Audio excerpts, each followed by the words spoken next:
Hallo zusammen und willkommen zurück auf meinem kleinen Kanal zu einer neuen Ausgabe Midweek Gaming.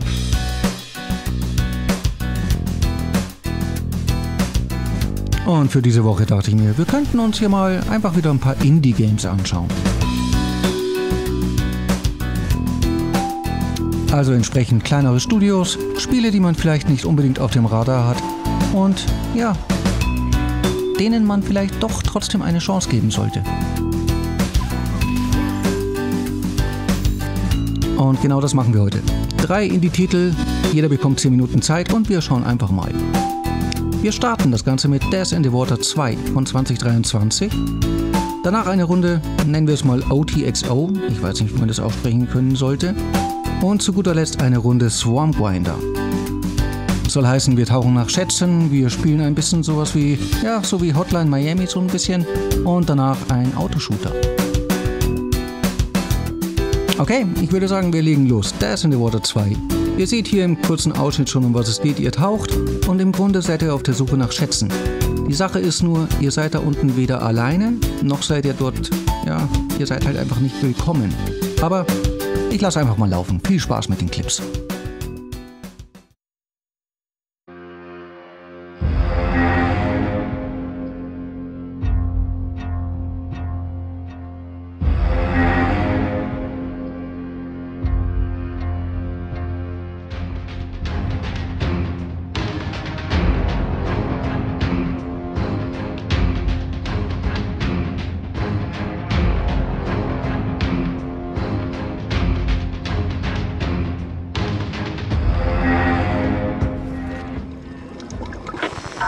Welcome to the reef. I've only heard good things about you. Time to see just how good you really are. Let's start out by killing 10 lionfish. Your predecessor managed to do it in just 4 minutes 30. See if you can beat that. Let's go. Oh, and keep a lookout for anything out of the ordinary.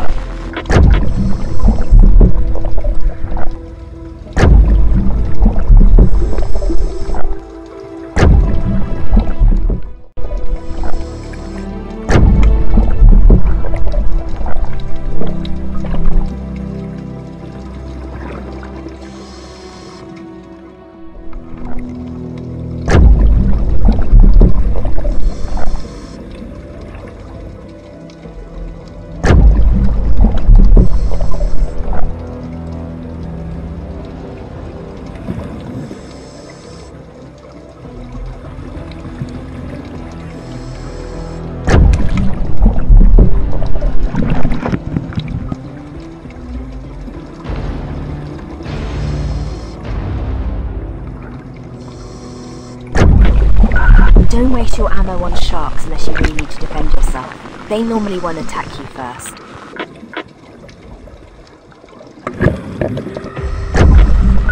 You're halfway there and looking good to beat the target. Keep going.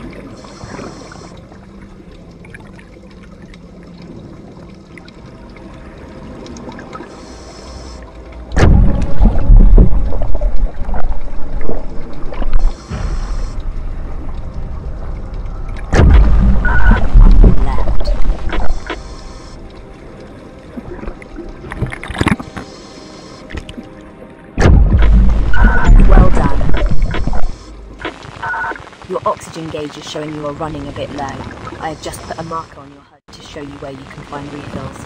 Probably best that you head that way now. You definitely don't want to run out.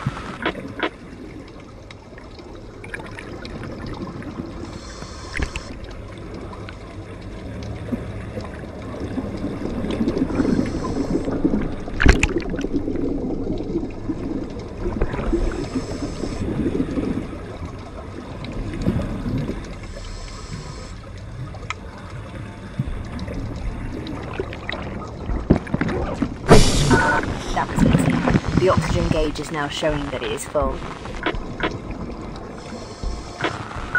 With the strong currents in this region, treasures are often revealed during dives.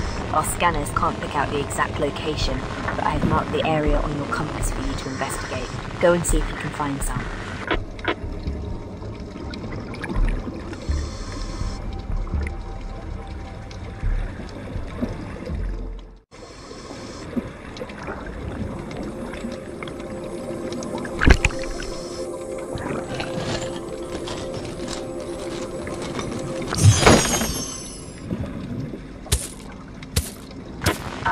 Excellent. Looks like you found it. We'll use the treasure you find to buy and upgrade equipment between dives.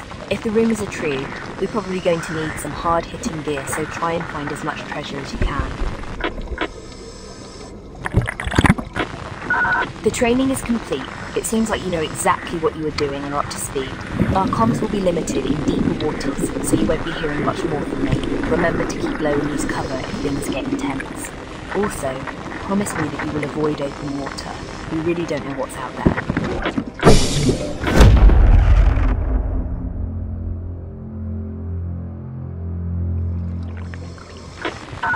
Go and investigate the tragic wreckage of the old fishing boat. There are 3 treasure chests near the hull that we need you to find. Oxygen is there if you need it.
You have found the wreckage of the Odyssey.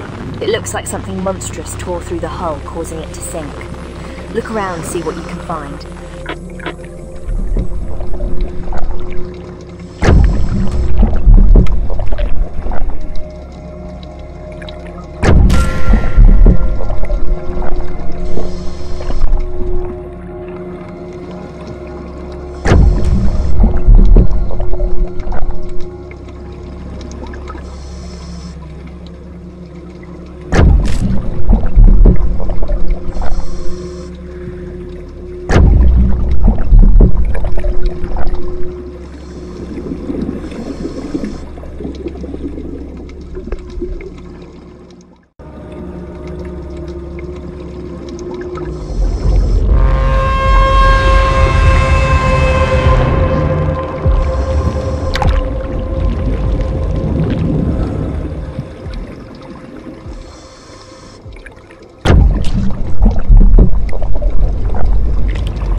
glaube, für einen ersten Eindruck reicht das Gezeigte. Ab zum nächsten Spiel, OTXO. Auch hier seht ihr schon, ja, das Spiel geizt nicht an Gewalt. Deswegen auch so ein bisschen der Vergleich mit Hotline Miami. Trotzdem ist es doch was ziemlich Eigenständiges. Ich lasse einfach mal laufen, macht euch ein Bild. Ja, viel Spaß.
Okay, auch hier glaube ich reicht das Gezeigte, damit ihr euch ein Bild machen könnt.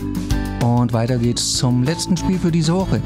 Eine Runde Swarm Grinder. Beziehungsweise eine Runde ist ein bisschen, ja, ich hatte dann am Schluss glaube ich 2 Stunden am Stück gespielt. Das sagt schon ein bisschen was aus. Und wie bereits erwähnt, euch erwartet hier ein klassischer Autoshooter-Survivor-Titel.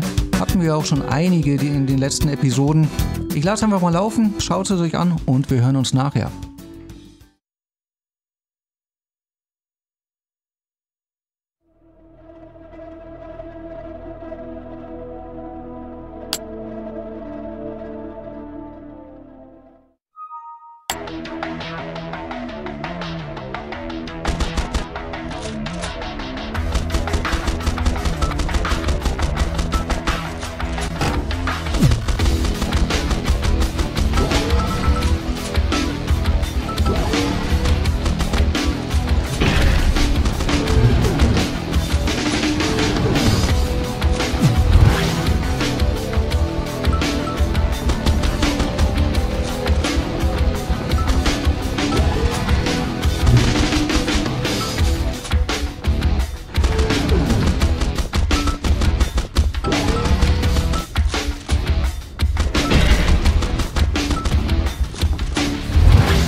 wie jede Woche meine ersten Eindrücke zu den 3 Spielen von dieser Episode. Das in the Water 2 hat mich persönlich so ein bisschen überrascht, weil ich halt überhaupt nicht wusste, was mich da erwartet. Und meine erste Überraschung war, dass das Spiel wirklich gut ausschaut. Dazu muss man sagen, was ich so gelesen habe, das ist wohl so ein Zweimann-Team, die den Titel auf die Beine gestellt haben. Und dafür schaut das Ganze richtig gut aus.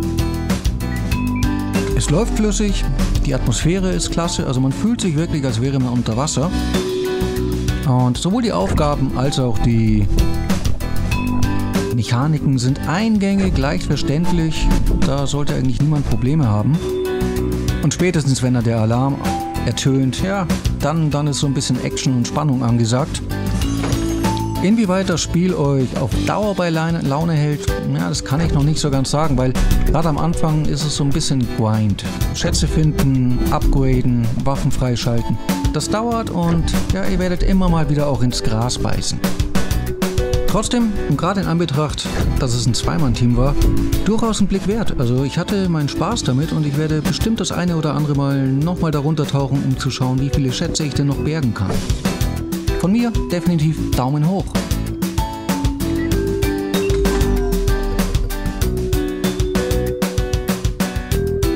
Und weiter geht's mit OTXO. Ihr habt es ja in den Gameclips schon gesehen. Das Ganze ist grafisch ziemlich minimalistisch gehalten, also nicht jeder wird diesen Stil mögen. Mir persönlich hat es eigentlich gefallen. Ist halt auch mal was anderes.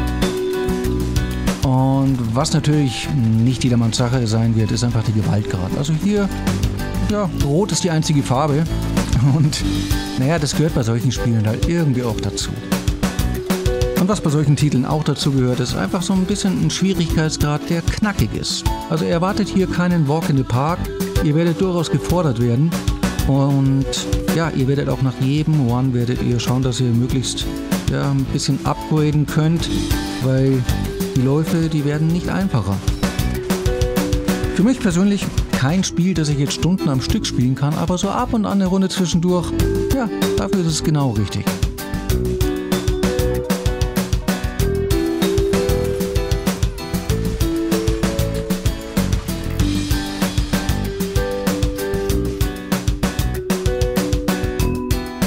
Und zu guter Letzt ein paar Worte zu Swarm Grinder. Im Grunde einer dieser klassischen Autoshooter, der das Rad nicht neu erfindet, alles war irgendwie schon mal da gewesen und trotzdem hat es seinen eigenen kleinen, ja, charmanten Stil, möchte ich mal sagen. Und auch könnte man jetzt böse sagen, kennt man einen, kennt man alle und es trifft hier natürlich schon auch zu, aber das ist jetzt nichts, wo man den Titel dran messen sollte. Es spielt sich flott, die Upgrades sind gut, die Gegner sind in Ordnung und ja, immer mal wieder für eine Runde gut.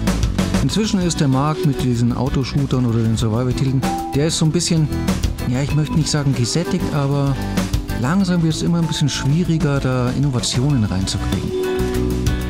Und auch wenn man sämtliche Mechaniken in den anderen Spielen schon mal gesehen hat, ähnlich gesehen hat, teilweise auch besser gesehen hat, so ist es doch ein Spiel, das kann man sich als Genre-Fan kann man sich es gerne anschauen, macht man keinen Fehler. Ist ein nettes, charmantes kleines Spiel.